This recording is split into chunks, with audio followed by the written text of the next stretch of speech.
welcome to Magical Girl Rising Project, episodes 4 through 9. It's a big batch of episodes, but I'm going to try to get through them as fast as possible.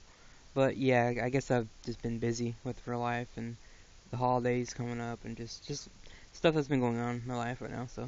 But episode 4 kind of jump into a little real quick with Ruler's past. We learned about her past, that I guess growing up, even in school and to her career life, she always thought she was smarter and better than everyone else around her.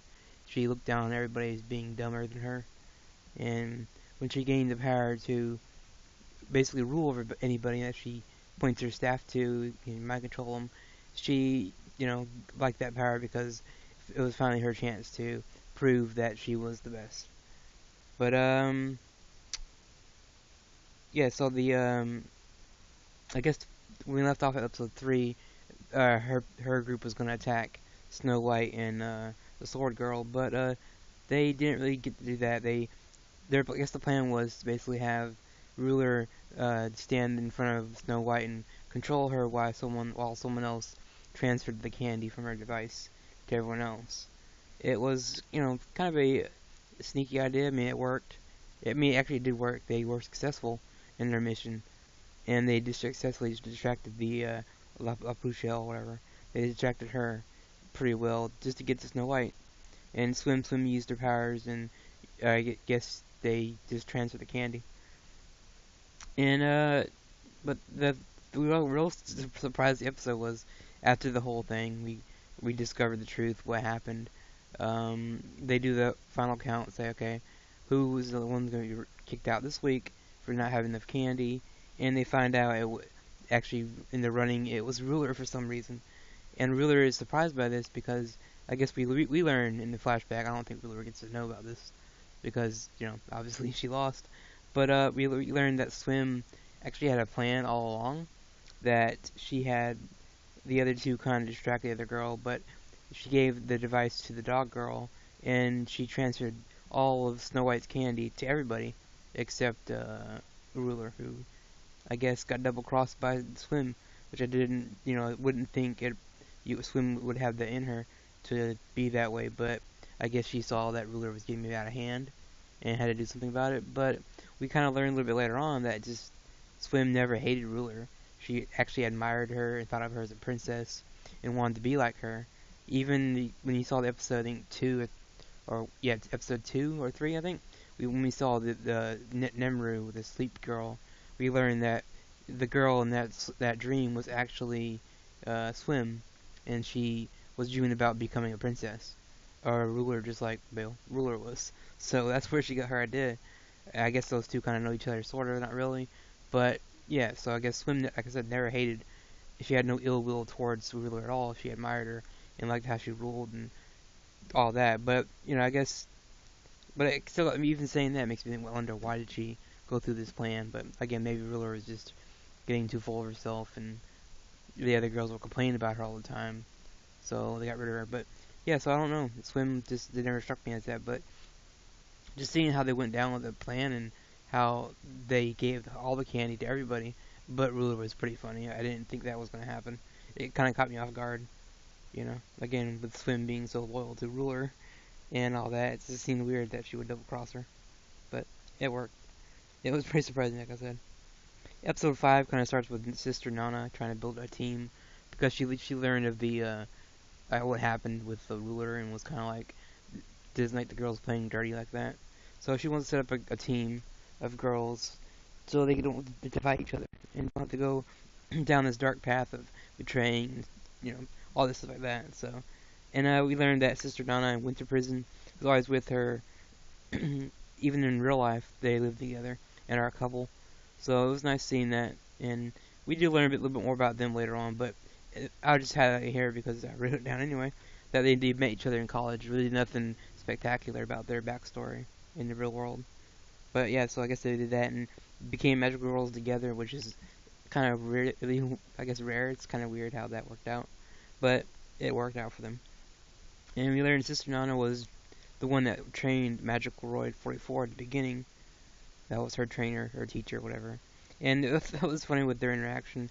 Magical Roid we learn more about her a little later next episode, but in this episode, she kind of reveals that she was, while being trained by Sister Nanak, also used her at the same time as like, because we learned that Magical Roid 44 has a power that she can summon a weapon from the future.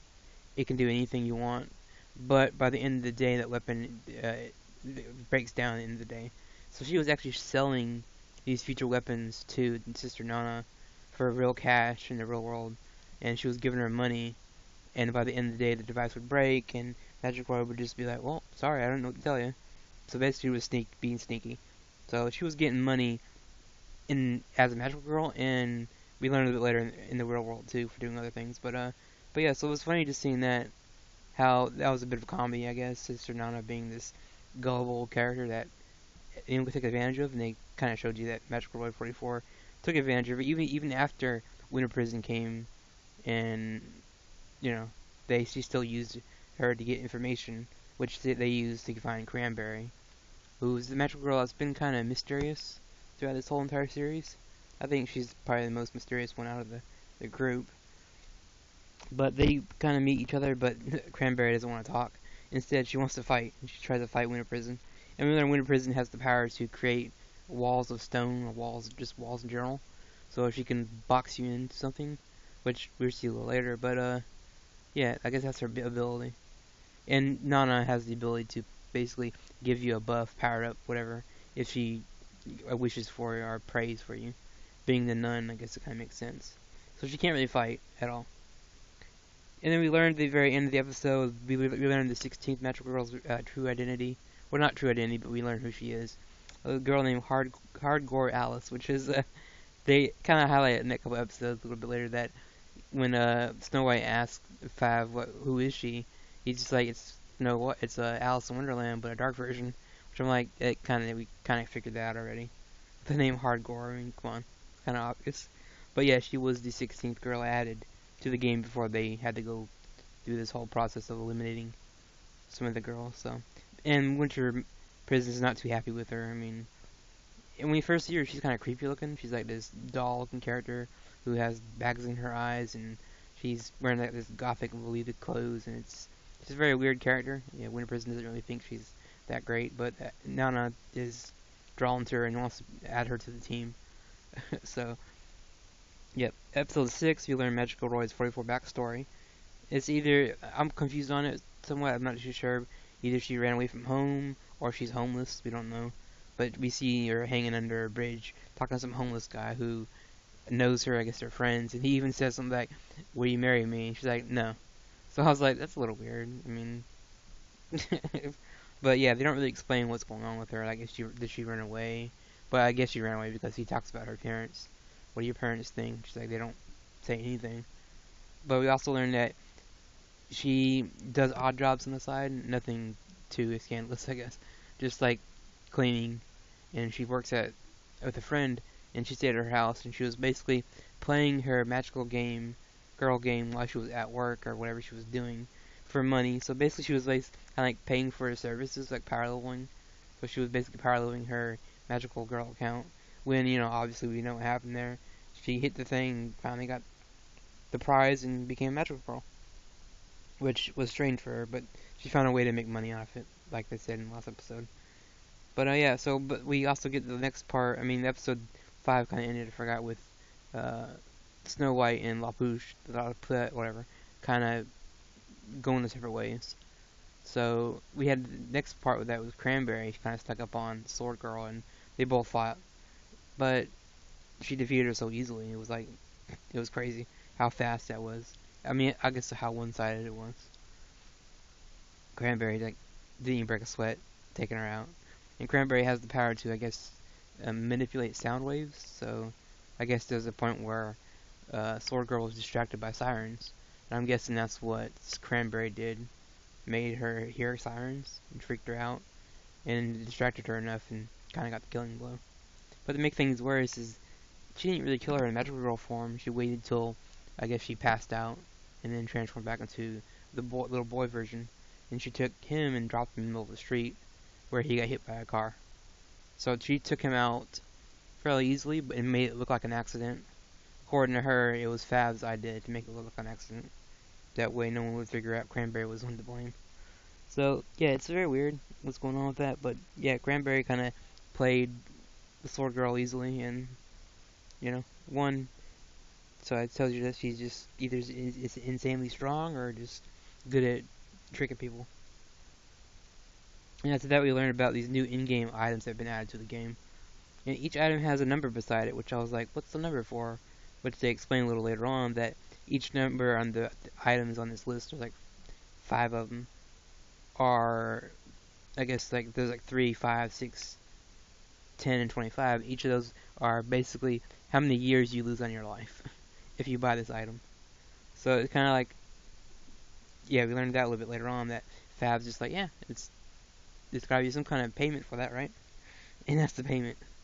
We do learn who bought most of these items a little later on. But Snow White learns the fate of the best friend. She learns that her friend got killed in a car accident, but doesn't know that Cranberry killed her. So it's like it's kind of cold. So you don't know what's gonna go on with that. But yeah, and so yeah, obviously she's devastated by this news. It's not sitting well with her at all. But she's kind of doesn't really know what's going on with it. She just assumes it it was an accident. He died, but and they said that his body was so messed up they couldn't tell what really happened. So yeah, they can't really prove what's going on, but they did, I guess, prove it with the car accident. So yeah, and Fab and Cranberry have this weird conversation between the two of them that there's just some kind of deal they made with each other. But it makes me wonder if both of them are magical creatures from another universe, another world. Because Cranberry, we've never seen her outside of her magical girl form. I mean, obviously there might be saving that for later, but it makes me wonder: is she really even? Cause it's also weird that she has elf ears, but no one else has got those kind of ears like hers. So I'm not too sure what's going on. It's strange, but yeah. So anyway, we get to more of that with them talking, and Fav kind of changes his tone suddenly. He starts speaking normally, and it's more of like a darker, maybe a deeper voice. And he's not using his classic peon, and he's even seen not he's bouncing back and forth all the time. He stops doing that and stays still. And he talks about on the lines of the girls need to be heroes, and how they would sacrifice anything to become a hero, and all this, and how it's up all for his master plan. And they even go in depth with talk about the game was created and aimed at young people because they're so easy to manipulate, and they react easily to things, and they're just easy to use, I guess. But so yeah, I mean, Fab's ultimate plan, I don't know what it is really. I mean, for me, it's like I'm just theorizing here that what if Fab's ultimate plan is like he's just in it for the blood. Basically, he's just in it for the fighting. He wants to see these girls kill each other, like kind of like a gladiator style fighting arena, where it's one-on-one fighting and winner take all. Or is he maybe that classic thing here? Is he just a monster that is waiting for there to be one girl left and then kill her to absorb all her power? I don't know. It's just weird. But and also in the very last part of that conversation, he Cranberry actually Fab calls Cranberry Master.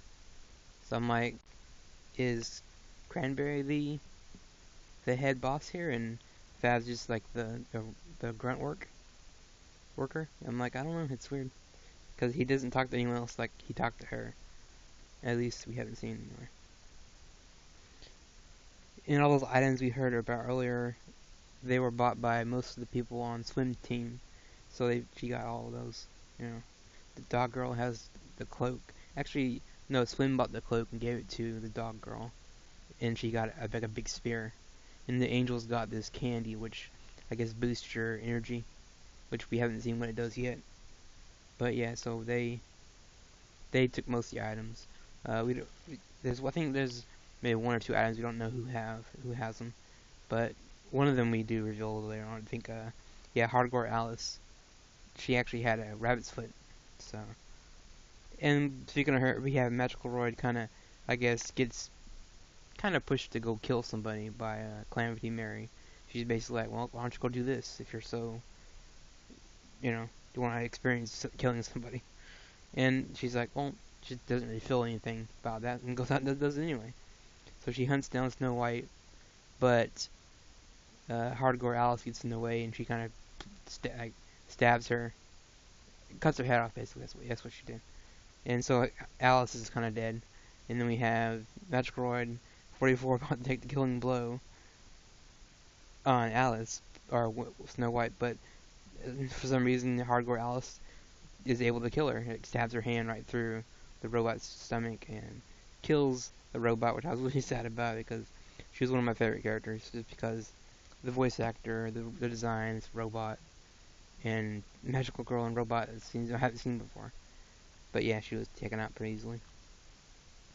And then hardcore Alice, her body is still standing, but her head's still on the floor, and she's gonna go after Snow White. Maybe, not really. We do learn later that it's not the case between those two, but still was quite shocking because that episode at least had you know 3 deaths in that one episode. Sword Girl died. You also had the death of Magical Roy and Alice, sorta, not really, because she didn't really die. So yeah, it was kind of a bloody episode, I would say. Episode 7 is Calamity Mary kind of strikes a deal with Fab, learning to avenge Magical Roy 44, which I think because she's bored, to be honest with you. I don't think she really cared for the robot. But yeah, so she gets info from Fab and goes after Alice. But Mary quickly learns that you can't take Alice out that easily.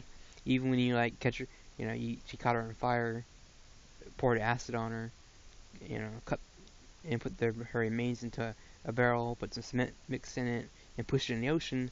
It still didn't work. For her, I think it's like kind of like Deadpool. He's got his ability to regenerate. So that's what Alice has basically. So she can survive, even get her head cut off, which is kind of crazy, kind of interesting for that character. And then we learned something about the Ninja Girl. I don't know her magical girl name. I just call her Ninja, the Ninja Girl. But we learned about her story. She was bullied after hearing kids at school heard a rumor about her mom sleeping around. So that rumor spread pretty fast through the school. But I guess it really wasn't a rumor because she got a new. We do see her with her new boyfriend, who is a bit of a weirdo. He is seen a couple times in the episode for a flashback, spying on his new stepdaughter because he's just, he's new and she's not really related to him. So, and there's another part where I guess he's drunk one night and tried to make a move on her while the mom was out, and she just kicks him, punches him, and leaves to let him live alone. So that's why she lives alone. We learned that with her, I guess, which is, kind of sucks. I mean, you kind of see why she might be the way she is. It definitely explained to me why she doesn't like people. Why she doesn't get close to anybody. Hardcore Alice doesn't really want to kill Snow White. I mean, she's really odd, but we never know. I mean, she could be just playing her the whole time, but I think she doesn't have any aggression towards, Snow White at all, so it's kind of weird. But yeah, I guess Calamity, I guess they do invite her to join the team, and I thought it was funny just seeing that how those two acted. I mean, it was kind of like set up like a horror movie where Snow White would walk down this street, Alice was behind her. She would turn around to make sure she wasn't behind her, and then she'd be in front of her. I thought that was kind of funny, but obviously Snow White isn't in the laughing or fun mood after all this has been going on. So yeah. And Calamity Mary near the end of the episode wants to meet the ninja, but in top speed's just like, yeah, let's do it. And no, it's obviously a trap. Duh. And top speed keeps mentioning this whole thing. I think it was in episode 5 and 6, and she's something about if I could achieve my wish to live 6 more months. And I'm just like, what? Wait, what? Even the Ninja Girl questions are about it. Like, why do you keep bringing this up? Like, what is this six month thing? Which we learn a little bit later on, but yeah.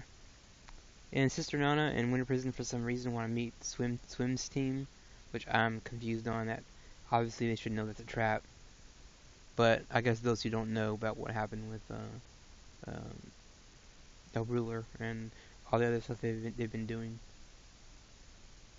So episode 8, they kind of, yeah, again, like I said, those two walk right into the trap, and Swim tricks them, and one of the angels, I guess she has the ability to transform into a living object, living person, so she transforms into a copy of Sister Nana, and this confuses Winter Prison, while Winter Prison is shocked.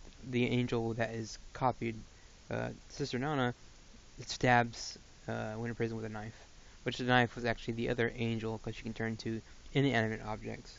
She turned into like a knife. So they tricked and stabbed it. They played this big old trap on them. But Winter Prison, while dying, managed to grab Yuna, which is the other girl, can transform into people, and smashes her head against a wall because she's dying and she wants to get some revenge. Meanwhile, Sister Nana, the real one, is freaking out. They Winter Prison shoved her out of the building because she didn't want her to see what's going on. So Winter Prison basically saved Sister Nana from being killed off. But went down swinging. Obviously, took out one of their team members, which obviously shocked the other girl, the other angel, because that's her sister. So they, that's the thing now. Obviously the other girl wants revenge. But, just seeing Winter Prison take out the other girl was sort of satisfying for me, because I don't really care for those angels. They're just really mean to certain people and just sneaky. Most people probably would feel bad for them. I don't know. It's kind of hard to feel bad for them when they pulled this stunt here. But obviously they paid the price, so at least one of them did. But you also gotta say, rest in peace, Winter Prison, who was a cool character. I mean, we didn't do much with her. She didn't get to do a whole lot. But she was still a cool fighter. And we learned about Top Speed. We learned about her real life. She's just a housewife. Which my surprise wasn't a sad story. Most of these girls have really sad backstories. So I guess, Sister Nana, at the same time, has lost all hope in, helping anybody. And she's just sad over the loss of her girlfriend, I guess. Because they both were a couple. So the loss of her is kind of sad. It's really affecting her. And at the same time, we learn Calamity Mary's backstory. Her story was she's just a bad mom who liked to get drunk and didn't clean the house, didn't take care of her kid, and straight just didn't do anything. She just rather drink. So her husband left her. But before he left, she threw her phone against the wall and it triggered the game. I guess she was playing it.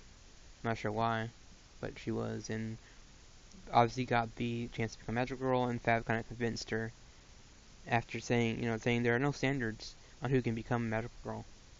And I'm like, clearly, if she can become one who's this drunkard, doesn't take care of her family, doesn't care, can become one, then anyone can become one. And it's true here in this story. Even if they're not a good person. So yeah. So now we had Mary. I guess they finally agreed. The ninja finally agreed to meet Calamity Mary, but they met her and she started shooting at them the minute they revealed themselves. So it wasn't really a fight, more like they got shot at and ran away. But at the same time, Calamity Mary decided to take her gun and just shoot this highway full of cars, watch them explode, because I guess it made her feel powerful, controlling the lives of these people.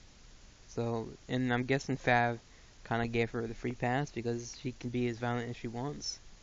But they also haven't said anything like, you can't kill people, or use your powers are evil. They didn't say anything like that, so. Yep, so Snow White, Alice team up to go help the people on the bridge since it's a big event's going down. In the meantime, Swim decides that this is a good opportunity to pick off some magical girls, because they're obviously going to all flock to that area to help these people to get some candy. So yeah.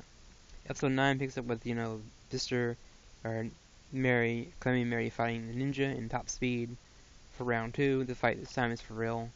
But for the most part, it seems evenly matched between the ninja and Calamity Mary. But, she gets overpowered. And there's even a part where she's just throwing these grenades at her and shooting at her. And she stepped on like a landmine, so she couldn't move from that spot. So she threw these grenades at her and it was going to kill her. But Top Speed rushed in and saved her. And she kind of revealed something with her broom. She turns it into this motorcycle / rocket and can speed around really, really fast. She kind of jokes around that she used to be in a biker gang before she got married, so I'm guessing that's where the bike elements come from. So we have this little thing going on with her. They're running at her just at full speed, at Clemmy and Mary, and Mary's just popping shots at him and not really hitting. I guess missing. And for some reason, and the way they killed Clemmy and Mary was hilarious to me. They just bunch of glass and shot it and just scattered the glass and threw the glass on her basically. So the glass is falling from the sky, and she's trying to shoot the pieces out of the sky, and it's not able to. So she gets killed by glass, which is yeah. But I guess it was a distraction. She was actually killed by the one of the ninja stars the ninja threw, and hit her right directly in the head. So that was a one-shot kill for her because we obviously, we know the ninja's powers where she never misses a target when she's locked on. She's got perfect aim, whatever you want to call it. So seeing those two fight was kind of funny, but they fought more melee, hand to hand, than range. So it's kind of silly how they did that. So yeah, they killed her, and Top Speed's all like, yay, high five, and before she can say anything, she kind of falls forward, and Ninja's like confused, like what happened? And she reveals her hand that yeah, Top Speed is bleeding, and they revealed behind her it was actually Swim with her spear, who came out of nowhere and stabbed um, Top Speed. And I guess a vital part when I guess that weapon she has maybe it's a one-shot kill. But yeah, so we have Top Speed bleeding out, so she's on the ground, like bleeding out, and she fights the ninja. Swim fights the ninja, and they're it's hard to kill her because Swim can actually transform into water, so you can't really throw weapons at her. You can't really shoot her because it goes right through her. So it makes me think I don't know how they're gonna beat her unless they do the classic thing where you have to find someone who has ice power, freeze her, and then shatter her and scatter the pieces, or maybe boil her in hot water. It's like I don't know how you can defeat that. So it's like one thing I can think of is ice, or mud. Maybe throw mud on her that way she can't form back into a human. I don't know. It's weird. It's gonna be weird how they defeat her.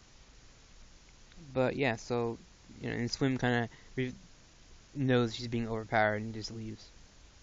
So it was just kind of a reveal for her powers, what she can do, and yeah, it's quite powerful. Like Alice, who can regenerate. Swim has this power that makes her practically unkillable, unless again, like I said, you freeze her. So you don't know. And in the meantime, Swim's other remaining team members show up on the highway to kind of trick her. The angel that can transform the objects is like being friendly towards her, but she actually tries to kill her. But Alice jumps in the way, takes the axe to the face, and saves her. And also, Snow White, no one can sneak up on her because she has this psychic power, so she can't. No one can really sneak up on her. The dog tries to sneak on her with the stealth cloak, and it doesn't work. She hears her voice, hears her thoughts. So it's like you can't really sneak up on Snow White ever. I don't think you could try it. It's just not gonna happen. And because this episode couldn't get any more depressing, we had Ninja. Obviously we've seen the fight with her and Swim kind of ended. After that, we learned that Top Speed dies, and the 6-month thing she kept mentioning was the fact that she was pregnant. So she died. Not only did she die, but her baby died too. So it's like a double kill on that for Swim, who probably didn't know that fact, but yeah. So the ninja's kind of obviously devastated by this news as well because she was the first girl that was kind of opening up to her and kind of being nice towards her. So yeah, she's kind of. It shocked me how they do that. Cause I figured it was a 6-month thing, like she was dying of cancer or some disease, and that so she was gonna be a magic girl for 6 months, and that was it. I didn't think about the other alternative way. She was gonna have a baby, so it was kind of sad. Big shock on that part. And like I said, the episode couldn't get any depressing after that. Sister Nana, I guess, basically committed suicide. She hung herself using the scarf that she made for Winter Prison back in college. So, yeah, this episode here was probably the shocking episode that kind of made me surprised. I was just like, yeah, I know it's what I kind of wanted, but I didn't want like something like that. But I guess she couldn't live without Winter Prison. That's just the thing. Just how much she loved Winter Prison. So yeah, and then near the end, when Swim is trying to think of a plan to, I guess, get Snow White, whatever, plan to take out someone.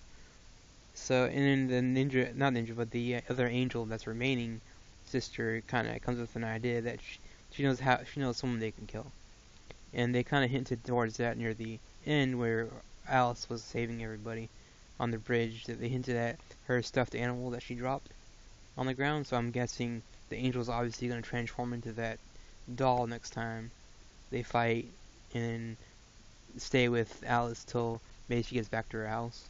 And I would think wait around until she transforms back to her human form, and then take her out when she's not in magical girl form. So I'm guessing that's how the angel's gonna try to kill Hardcore Alice next time they see her.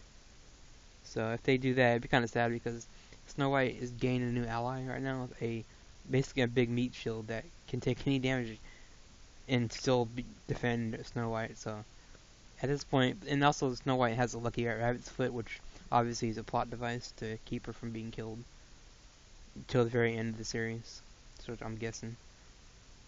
So yeah, we'll see how that goes down. But overall thoughts on like episodes, these batch episodes. I like what they're doing. I mean, it is what I wanted. I wanted more fighting, not like Sister Nana hang. I didn't like that at all. But I know the series is going for a super dark tone. I mean, it's obviously bright colors and stuff like that. It's just a mask for the series. But yeah, it's like I said, I definitely glad it kind of picked up the pace as far as that goes. And I like this little hints and stuff that Fav's been dropping about, maybe what his intentions are, what his goal is. I think it would be funny if he actually is doing what I thought, setting up this whole game so these girls can fight each other just so he can have some kind of entertainment. Like, I wouldn't be surprised if he's like an alien who's broadcasting these fights through like to space, and people that are they're making bets and stuff, and who's gonna survive and all this. I wouldn't be surprised if it's like some like gambling thing, and or like a gladiator or arena thing, or there's a bunch of things they could do with that. I mean, they haven't really come out right out and said what he is, but I'm assuming he's the monster that we saw in the first episode, that in the first 5 minutes, that whoever that girl was fighting. I'm guessing he's that big shadow monster at the end, or maybe that's Cranberry's real form. You don't know.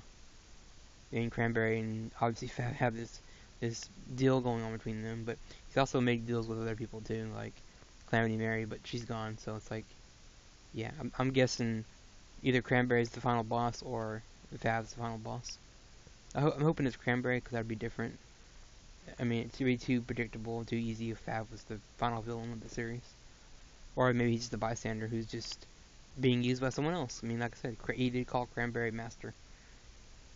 But anyway, I guess these have been that's all for these episodes. Sorry, I don't really have much to say else other than I'm enjoying this one.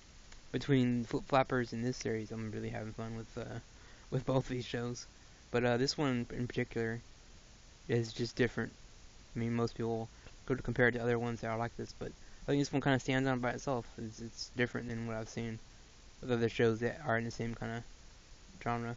But anyway, that's been these episodes. I'll talk to you guys next time, and hope you enjoyed this drawing of Hardcore Alice. She's, since the robot girl died, Alice has been kind of my new favorite so far. I guess I just like characters that can regenerate after you cut the arm off, or decapitate them, or set them on fire, or anything that Mary did to her. So, yep. See you guys next time for one episode.